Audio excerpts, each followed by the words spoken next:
Welcome to the Juice Radio Talk Show. Welcome to the Juice Radio Talk Show. Welcome to the Juice Radio Talk Show. Welcome to the Juice Radio Talk Show. Reality TV's church reviews. Let's talk happy love and marriage lifestyle. Come and talk with us. Come and share with us. Come and laugh with us. Come on and pray with us. Regina and Clovis, special guests. You should be following your lead. Bless. Subscribe on YouTube. Listen on podcasts. We live on IG and Facebook. This episode is sponsored by Truth and Triumph Ministries. Everyone, and happy Monday. Welcome to the Money Monday show. I am your host today, Pastor Tawana Grant. I am so excited. We are coming to our Thanksgiving celebration. I hope that you recognize that we have something to be thankful for. So we appreciate the Juice Radio and Talk Show with our CEO, Pastor Regina Ogborn and Clovis Ogborn. We appreciate them and we give thanks. And so we are grateful for this platform and the opportunity to share, to continue to enable those of you who are innovators and entrepreneurs and ministry leaders and those interested in growing your faith and moving into new dimensions. I'm so excited that you continue to join us here on the Juice Radio and Talk Show. Make sure you go onto YouTube and subscribe. Click that bell so that you'll know when we are available for you to listen in and participate. So thank you today for those who are participating. Welcome, Lady Virgo. I appreciate you being here with us today. And those of you who will join us and those who will even watch on the replay, make sure you do pound replay so that we know you had an opportunity to view the show on today. So we are closing out. This is our last session on our series, what we've been talking about, which is closing the gap. We want to finish not just a year, but we want to close the gap to make sure that we are where we need to be in the appropriate spaces of moving our vision and mission forward. So today, again, welcome back. Welcome back. It is our final installment of our 5-point series. So today, this fourth quarter is not your finish line. We want to make sure that you know that because the year is still moving forward and we refuse to drift even though we're coming to the end of the year. Sometimes you hear about that getting your second win. This is the time when you want to get your second win, where you want to make sure that you are investing in you as the visionary, as the leader. You want to make sure that you're investing in you, that your tank stays full, and then also investing in your mission and vision and your people. So here we want to remind you that we're looking to evaluate our dashboard. Where am I in what I am doing and where I'm moving the ministry forward? Where am I? So it's always a good point to make sure that we evaluate our location. You know, every building, especially a governmental building that you move to, they always have a "you're here" sign on the wall. Why? Because in the case of an emergency, they want you to know where you are. They want you to know that you need to move to a particular place in that direction that you need to go into so that you can get the help that you need. And so here today, we want to let you know that your team performance speaks, your numbers speak, your systems speak. Everything that is valuable to you is going to speak in this systems in this season. So we've got to give attention. Even your customers and your partners have a voice. And so please make sure that you're listening, you're adhering, and you are adjusting as necessary. You can't expect to move forward doing the same things. Okay, you want to make sure that you're moving forward and you're doing what's necessary to regroup, reassess, refine, to make sure that you're making the right decisions to move the needle forward. Move the needle forward. We want to make sure that you're doing that. Here, we have some other things we want to talk about today. That high capacity leaders don't just enter the new year casually. So that's what we're trying to say. Make sure you keep your fuel. Welcome, Tarsha. We want to make sure that you're keeping awareness that we don't just go into whatever we're doing haphazardly. We don't just fall into it. We go into it with intentionality. So with our data, with our direction, with our discipline, We want to make sure that we have divine clarity about how we're moving forward, even as we close out the year. Just because we are closing out the year, we are not done yet. Until we meet our next goal, we're not done yet. So we want to encourage you that you're always thinking about it from that perspective. Yes, celebrate your wins. Give thanks. Give praise to God for what he's already done, but there's so much more for us to do. So remember, we are intentional in our work. So today we're talking about shifting you from ending a year to re-engineering our mind to think that we are engineering to launch, that we're going into something, that we're moving forward in the new year. So we're not just closing the door. No, what we're doing is we're unlocking the next one. Even though this one is coming to closure, we're getting ready and preparing so that we're unlocking the doors of the next one.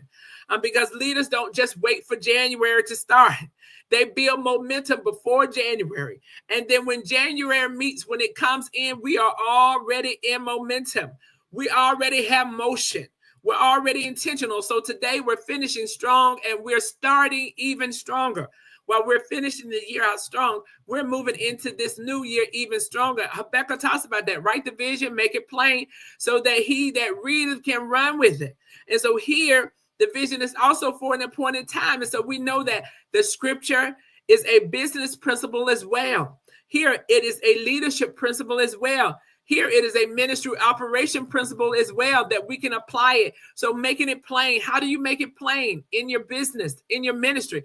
Because you clarify your model, you define your metrics, you align your resources, you make sure that you communicate your direction. Where are we going? How do we want to get there? You position your team to execute, and you make the vision scalable, right? And so by you create that scalability by creating order and the best foundation. So here, God always blesses structure and order and clarity. He breathes on what is prepared. As we prepare, we feel that fresh wind. That's what I'm saying. We're going to get our second wind. You're going to have fresh wind, fresh fire, fresh oil, fresh faith to help us close out this year well and to go into the new year with great expectation and great hope. Here, this is why finishing the year strong matters. That means don't just paste it in. Don't just slide in. No, not because the date is changing, but because discipline is shifting. We are shifting our discipline. Our next level requires us to have a clear vision, measurable goals, and a strategy that our team can work from. We need to have systems that our team can run with. So we want to be sure that as we move forward, that we have the right pace and we have the right understanding. So here we want to talk about today as we look at closing out this particular series, we want to create real momentum that's going into the new year, that's going to keep us going forward. So what we don't evaluate, we can't accelerate. So I know sometimes as leaders, we have some hard choices to make. We have some hard decisions to make.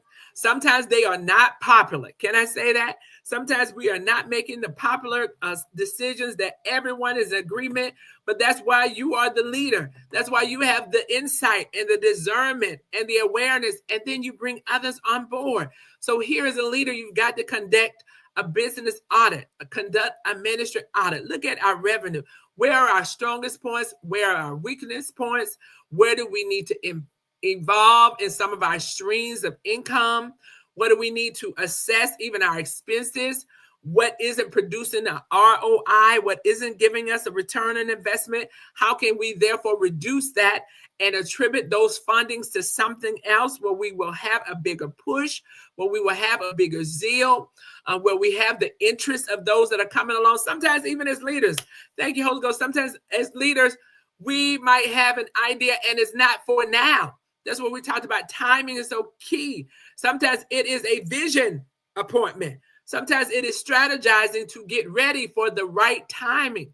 So maybe you don't need to pour expenses into it right now. You need to make sure that you're preparing, make sure that you're structuring, make sure that you're evaluating your options so that when the time is right, God can do it. Here, look at your customers and your clients. Who are your profitable customers? Who are those that are adding value? Who are those who are proving their loyalty? And then who drains capacity? Oh my God, that is a good one. Who's draining? Who is pulling away versus adding? And so you've got to be able to assess those things. And sometimes it is difficult to look at it from a clarity perspective, from a leader perspective, but you've got to be able to call it out. You've got to be able to denote, nope, this is not working. This is draining. This is not adding value. And therefore, I got to assess how much capacity I want to put into that. I've got to assess how much resources do I want to align to something that is draining and not adding value. So sometimes you got to assess your why.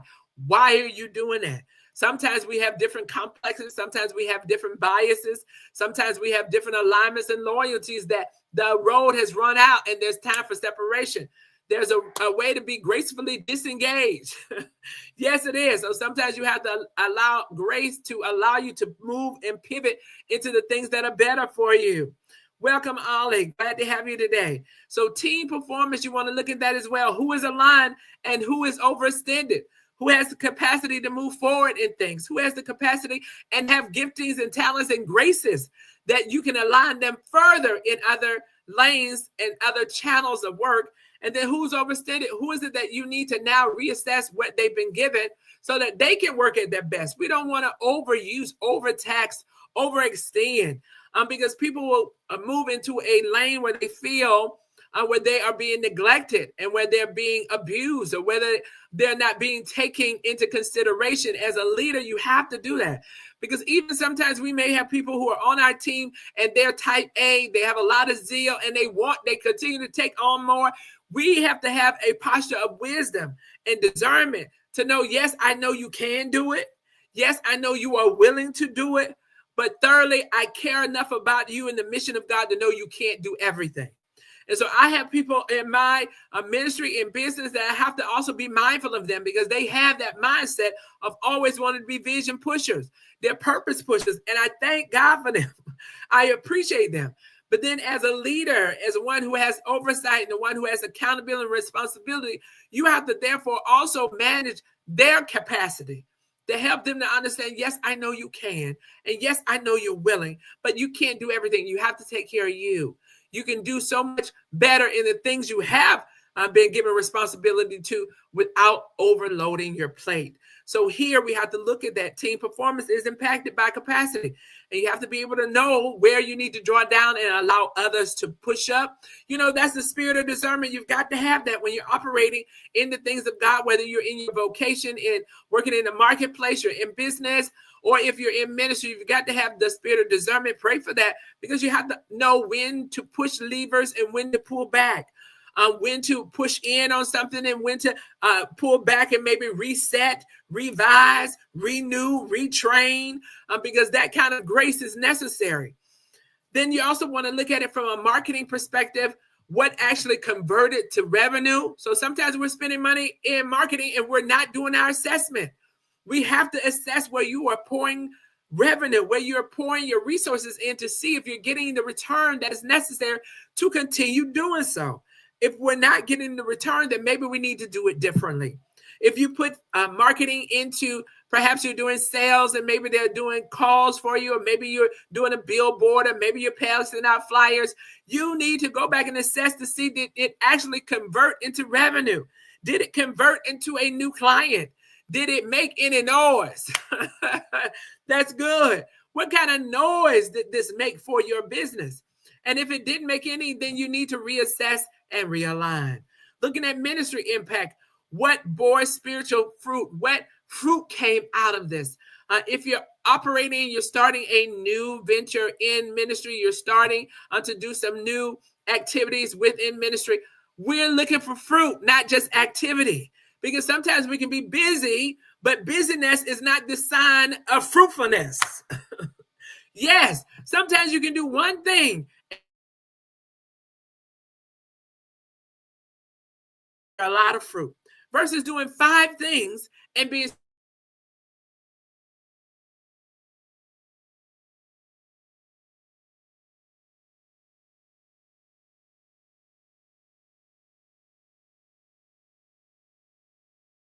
things. And so that is so imperative and so important that we are growing in what we are doing. So here we've got to evaluate. You cannot elevate what you refuse to evaluate.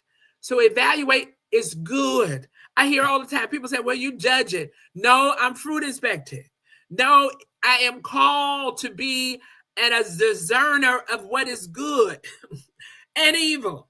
We have that responsibility. We've got to discern whether this is bearing fruit or whether it is causing harm. That is not judging a person or from a perspective to be demeaning. I am evaluating for it to move forward. It's just the same when you go to the doctor. We go to the doctor and they ask you questions.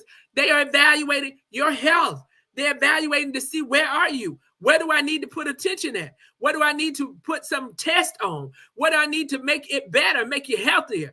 That's the kind of evaluation we need to be doing.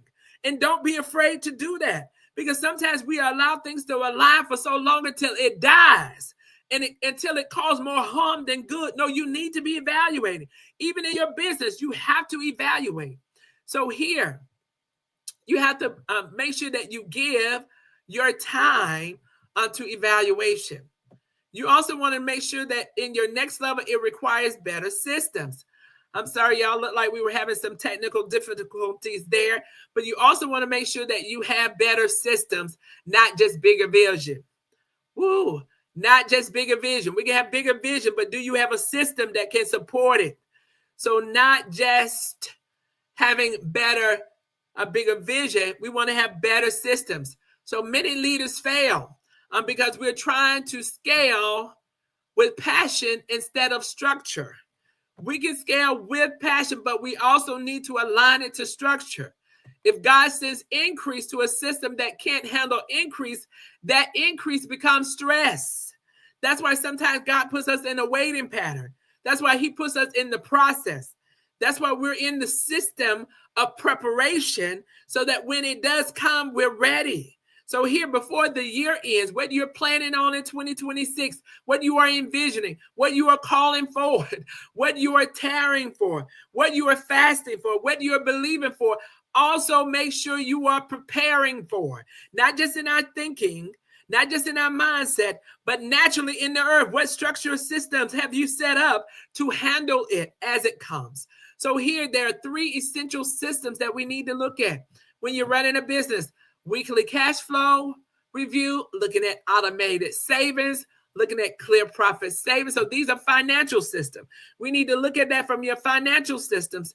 What do we need to prepare for as we go into this new year? Weekly cash flow, automated savings, clear profit margins, tax planning. Don't wait till the tax season is here to start planning. That's why some of us fall into so much stress and duress. If we start ahead, things are more planned. And then when we do have where we have to go and find something we hadn't planned, you have time to do that because you started early. But when you run up against the clock, everything becomes pressed. Everything becomes stressed. But if you put systems in place, we can do that now. So even our expense categories and accountability in our accounting, you can put that in order now. Another system that we can look at is our operational system. Document processes. Listen, you never want to be single-threaded where only one person knows how to do it and all of it is in their head. That puts you in a level of risk. You have risk if something happens, that one person is unavailable or the one person knows how to do it is not available. You have placed now your business or your ministry, whatever you're doing, your assignment at risk. You've got to document your processes so that others can carry the mission forward, even if the main person who started is not available. Consistent customer and client onboarding, consistently bringing people in, consistently looking at how do we increase, right? Because that builds momentum, that builds fresh ideas, that builds revenue. So service delivery framework, what is your service delivery framework? What is it? How do we have a framework, right? We're talking about building solidified foundations that can hold us for new capacity. What is the framework? Team communication expectations. Communication is so key. The more we talk, the more we're aligned, the more people can carry the vision. Write the vision, make it plain. That way there's an understanding, there's clarity. Ministry and business workflows. How do we work together? What is the system so that ministry and business work together? Because there are business aspects, there are ministry aspects. They've got to work together. They've got to be threaded together so they advance the mission and vision. Here, leadership systems. How do we get our leaders? Time blocking. Oh, this is what I have to do. Block time. Block time for you to be strengthened. Block time for you to gain what you need, clarity, meditation, reading, building your spiritual foundation, having blocking time to have personal development. What is that development that you're working on? What are you studying? What are you listening to? What are you reading? How can you feed your faith and starve your doubt to death? Quarterly review rhythms. Look at, am I in rhythm? Am I in the pace with God? Am I in the pace where I should be? Am I out of rhythm? Sometimes we don't do any of the validations until we are off kilter, until we're way off rhythm, until we are feeling the effects of it even physically, because we ran ourselves into the ground. But if we do this quarterly rhythm review, if we do a quarterly outlook about where are we, then we will have time to use our wisdom to reassess and realign. Systems are on the rails. Your next level will ride on. The rails that you have today, your next system is going to ride on it. So you can't pray for expansion and run on broken promises and broken processes and broken clarity and broken levels of communication. You've got to strengthen them and enable them so that your rails are strong for the new weight, so that your rails are strong to go further. If you want to go fast, go alone. If you want to go far, go with your team. So if you're going to go far on the rails, you've got to continue to strengthen them. You got to continue to have the oil. Yes, Lord, you got to have the oil. So here, before we close out, I want to make sure that you are looking at your industry, looking at what your alignment is, and making sure that you match your strategy of your assignment and your industry. Your industry, they've got to thread together. So business and ministry are not one size fit all. So you got to look at what works in your assignment. So a restaurateur shouldn't plan like a consultant. A realtor shouldn't strategize like a nonprofit leader. A ministry leader shouldn't function like a corporation, but it must operate with excellence and stewardship. So these are components that operate in every industry, in every capacity, in every organization. Excellence and stewardship. So in this year, before we close out, right, we're strategizing for 2026. We're getting ready for our new jobs. We're getting ready for our new businesses. We're getting ready for our new clients. We're getting ready for our new ministry coming in. We're getting ready for increase, but we're preparing today. We're not waiting. What we do today is the sum total of what we prepared for yesterday. And so if we prepare now, we can move the mission and vision forward quicker. So look at it. For 2025, go back and look at your industry trends. Go back and look at customer behavior. Go back and look at your capacity. Where is it I had extra capacity that I didn't make use of? Or where is it that I was overextended? I need to make sure that I'm training others either to come along with me, or I need to reevaluate whether this is necessary. Look at your assignment. Make sure you're still on an assignment and that is aligned to the now. Now faith is a substance of things. So what am I aligned to for the now? And make sure that my faith is aligned to it so that I can do what is necessary in the now season. Look at your message. Look at your margin. Look at how you're communicating out, because a cookie cutter strategy leads to cookie cutter results. And we don't want to be that way. We want new, innovative, advancing ideas, clarity, and creation in the earth. And so we want to do that. Leaders who finish strong build strategies that are specific. So we want to be specific. We want to be targeted.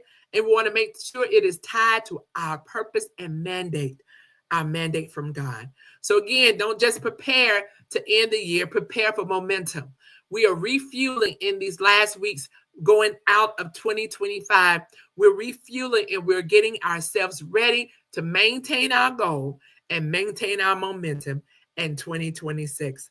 So thank you for joining us today on Money Monday. I am Pastor Tawana Grant. It has been my pleasure to share with you. Again, I want to extend a happy Thanksgiving to you and your family. I pray God's blessings be upon you. Peace and blessings to you on today. God bless you.